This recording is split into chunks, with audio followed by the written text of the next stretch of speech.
hello. Day one Common Threads. Rocket.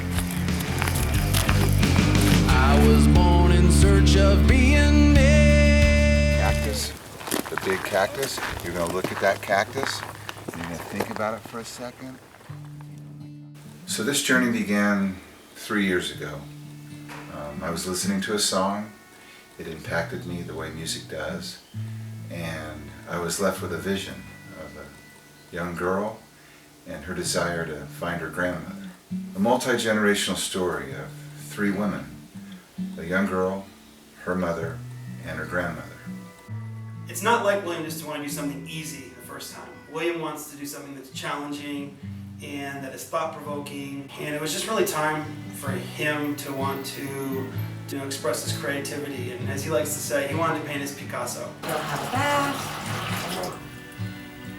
What is That's it? the one. And we're done. Cut. So when I was casting Common Threads, I knew that the role of Maybelle was crucial, and Nancy Stafford joined us, and we were so excited. Hi, Jenna, Nancy. hello. So nice to meet you too. Well, I played the role of Maybelle. I was given the meatiest, most lovely, most tender, most fierce female character that I've ever gotten to play. I'm Tousey. I'm 7 years old and I played Sky Blue. Acting helps me express my feelings. Because I do acting and then in school, because we're learning to do drama, they want me to be a lead in it. So doing Common Threads is helping me do drama in school and being the lead. There's a sense of family that we find here, but there's also a very good and very creative work base here that have really helped us out over the years. Digging a hole for the Tucson 2 mile sign.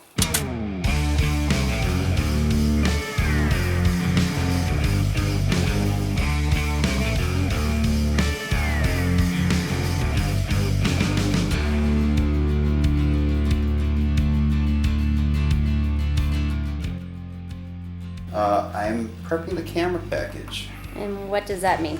That means making sure everything fits, everything's working properly, that we don't get surprises on the day of.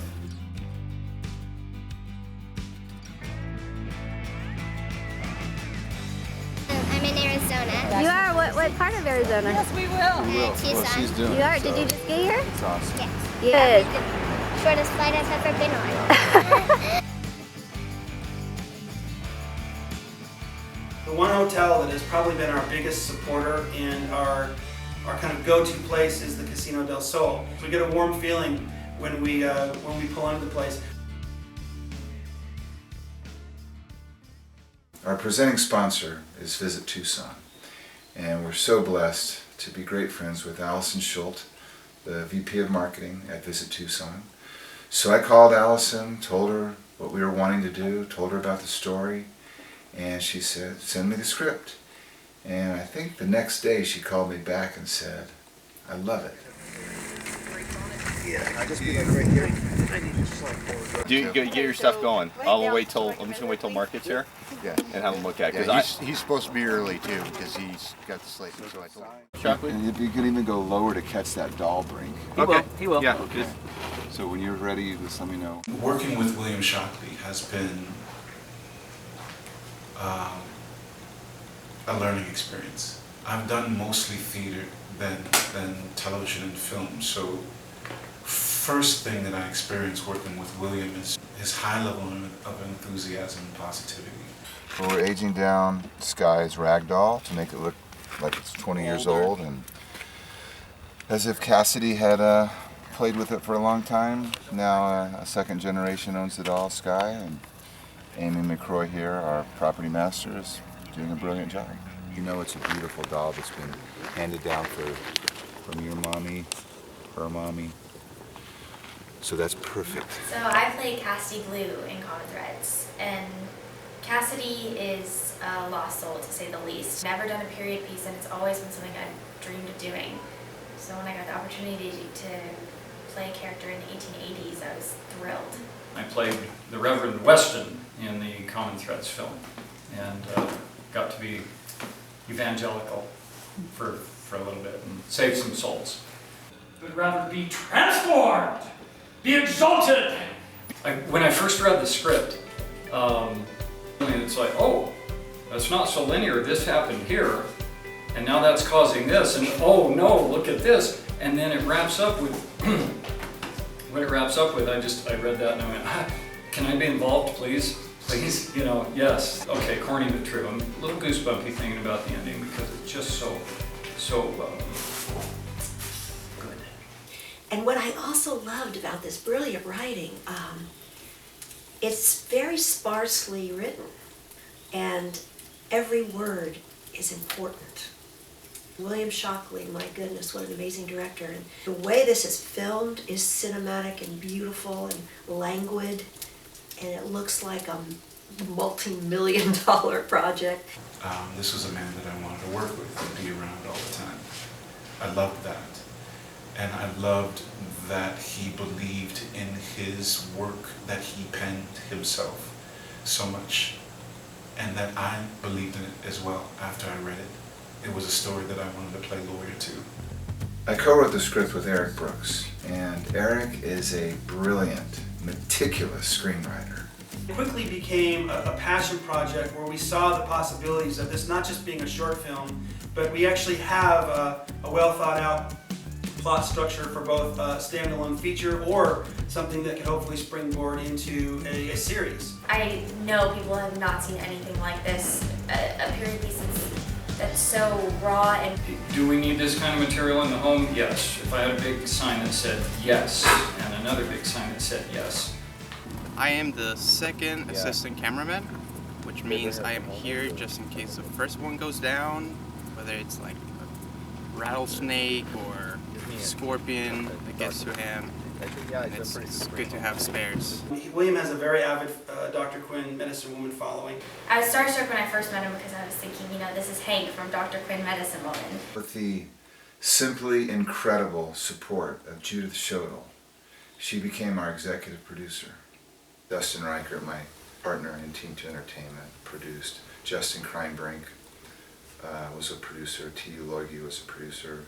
The three of them just worked their tails off. How you doing, T.U.? Awesome. How's your journey been so far? It's been absolutely wonderful, and I can't tell you how amazing Tucson is. And Rob Jensen here at the old Tucson studios, everybody has been incredible and have wrapped their arms around us and embraced this wonderful project. William Shockley is directing the crap out of this thing, and it's going to be amazing. And his confidant, AJ Rutano, amazing DP, cinematographer. You are going to be blown away. What is it everybody calls him? The AJ Way and the Adge, and I don't know what else they're calling, because again, I'm kind of new to that inner circle that can call the, you know, the DP AJ Way, and so I wasn't about to call him AJ Way. Well, AJ presented to me the famous Italian painter Caravaggio, and he showed me various images of his paintings, and he said, let's let this masterful work be our inspiration, the colors, the textures. Oh, I think the guy's like Gandalf from Lord of the Rings. It's just such a support system to the directors that he works with, because he knows what they need, he has such a great way of communicating, and he's also really funny. He has these little sayings that he'll say like, yeah, I totally watched that movie as we're shooting the movie. He's a wizard. He's probably from another dimension. I think they've done a heck of a lot of planning and prep because it shows. Dustin and I have filmed at Old Tucson Studios many times, but we had never filmed inside the church. So Rob Jensen is sending me pictures, and Eric and I are looking at them while we're writing. Oh, it's this kind of wood, and there's a cross on the window, and oh, there's a piano in the corner. And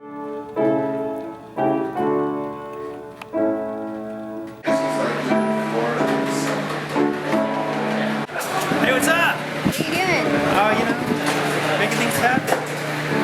What are you doing? We're putting curtains up and we're putting things on tables.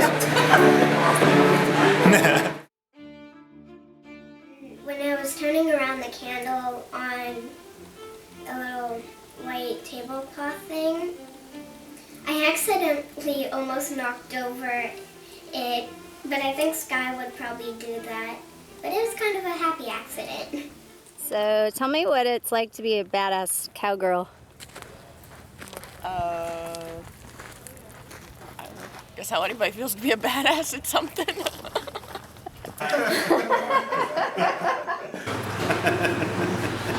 It's an 1800s period piece, and the costumes are so important. So I am the costume designer at Common Threads, and right now we're doing fittings with principal actors. We knew Jenna Miller, and she stepped up to the plate beyond everybody's wildest dream. I kind of feel that he still would have in the back of his mind that he's got to be reverent in a church, you know, honorable to the church.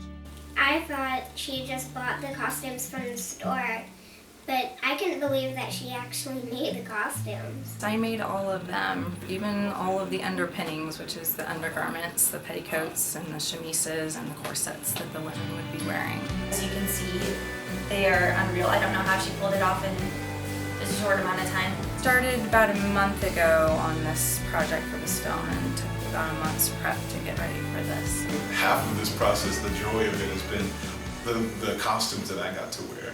Well, when William first approached me about it, you know, explained to me that it was going to be a period piece set in 1880, I jumped all over the chance of that because that's something that even from a really little girl, I've always loved that era and read all of the Laura Ingalls Wilder books and read the history about it. And so I really wanted the costumes to really portray that era, especially set here in the West. Every stitch, all completely authentic. She's this researcher, she's an historian.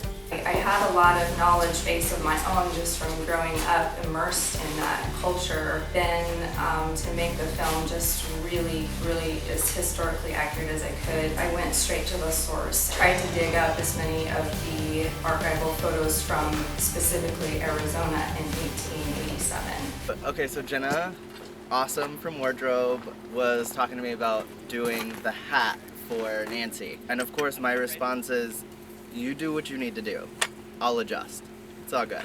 Even during the writing process of the script, I was envisioning this rich, eloquent, just beautiful score. And I'm dear friends with Jonathan Yudkin in Nashville, Tennessee. Jonathan Yudkin, he's like a ray of light. I mean, he walks into the room, the way he moves, the way he talks. He's like a musical instrument himself. He's like, I've never been asked to a set before as a composer. I said, well, I'm asking you. And he goes, I'll be there. He's just absorbing. He's sweating and he's smelling the earth. He's smelling the horses and he's touching the wood in the church. And he's just absorbing it and living it. Making a cameo I'm sitting right here now. with my brother Jonathan Yudkin, our Product composer, placement. just flown in from Yeah. Nashville, Tennessee, to let Common Threads live in his soul. And I Say have hi. the utmost confidence. And I can't wait. Beneath the sky. Even in the bordello scene, when Cassidy is sprinkling opium in the water, just those songs that he brought back from Nashville just helped transform those scenes to what William envisioned. Horizon, I'm on the outside looking If it wasn't for Visit Tucson and Old Tucson Studios, this film simply wouldn't be made. And my father got his start because he broke a horse and a mule for a guy in Oregon. And that guy brought him 200 head of horses to break. He broke them, turned them around in less than 200 days. 200 head of horses left. He goes, so when you get to California, look me up, the guy tells my father. So my father went to California, looked the guy up, and he's been in the motion picture business ever since. All the horses he broke was for Paint Your Wagon. Grew up pretty much in Tucson, Arizona. And Jesse's dad taught me how to do all this stuff, Dale Bell. I've been a stuntman for over 20 years also. Common Threads means to me love, compassion, and understanding. To me means family. The meaning of what it means to be family, the meaning of what it means to be community. Family and God is important, and the only way to come together is by being friends with the different people. Redemption. This kind of thing, this feeling of connection that human beings have to have, spans any kind of human being on the face of this earth. Some heartwarming, let's get to the heart of the matter. When love reigns and when forgiveness is present and when we let down our walls and when we decide to reconcile, we all have an opportunity to be joined back together. I brought the family together.